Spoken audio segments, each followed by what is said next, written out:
Okay, last part of our review sheet. Question 29. Question 29. You're going to solve the given polynomial equation by factoring and or using the quadratic formula. Let's take a look. Here's the original problem, and let's see what you got to do. Now, let's make this a little bit bigger for a minute.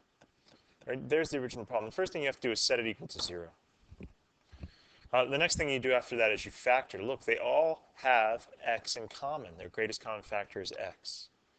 So x times this quadratic function equals this cubic. All right. What do we do from here? Once you factor it out, do like we've been doing for the previous part of the review sheet. Set these quantities inside the parentheses equal to 0. So x equals 0. That's actually one of the roots.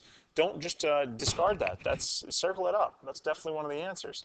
The other part, well, this is damn near impossible to factor. Actually, maybe not. You probably could use AC method on it, but quadratic formula will do it just the same. You could also use completing the square. Okay, let's just do it using quadratic formula, because that's also something that we've been using, you'll need to use throughout the test. A is 2, B is 5, C is -3. I got those from here, here, and here. A, B, and C.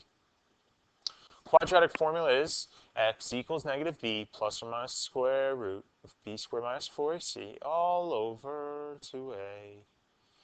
Fill it out, plug all the numbers in, and then solve it up.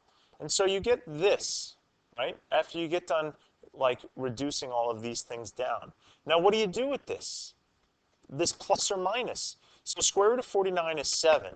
That's -5 plus or minus the square root of 7 divided by 4. What does this mean? This means the following. It means there are two separate roots occurring from what happens when you do -5 plus 7 and what happens when you do -5 minus 7. Add them, divide by 4, you get a half. Subtract them, divide by 4, get -3.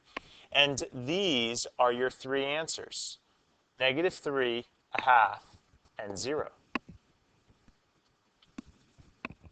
Oh boy.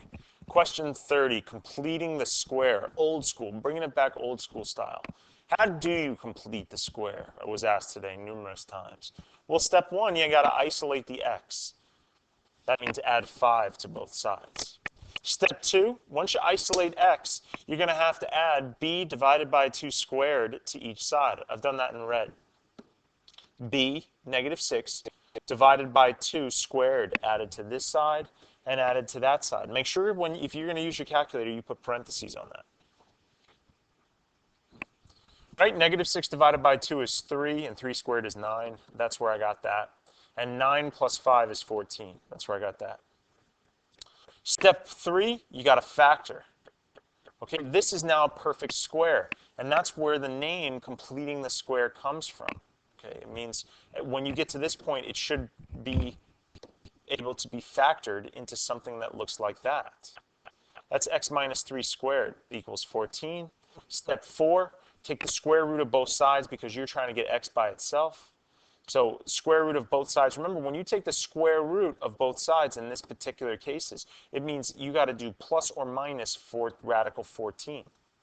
Plus or minus 14, sorry. After you get done taking the square root of both sides, you got to solve for x, and then you just add 3 to each side. And so that's where you get 3 plus or minus the square root of 14. That's your answer. That's it. Finally, let's practice it one more time, right? Here is the original problem. Step 1, get y or x's by itself. It doesn't really make a difference. Add 7. Step 2, add b divided by 2 squared to each side. Well, that produces 4 and 11. Step 3, factor. Step 4, take the square root of both sides. Remember, plus or minus on the side that you have just a number. Step 5, isolate y, get it by itself, or solve for y, I'm sorry. That means adding 2 to each side. And this is your final answer. And that's our test. It's going to be a piece of cake. I want to wish you the best of luck. You're going to do great, don't worry. And I look forward to seeing you on Tuesday.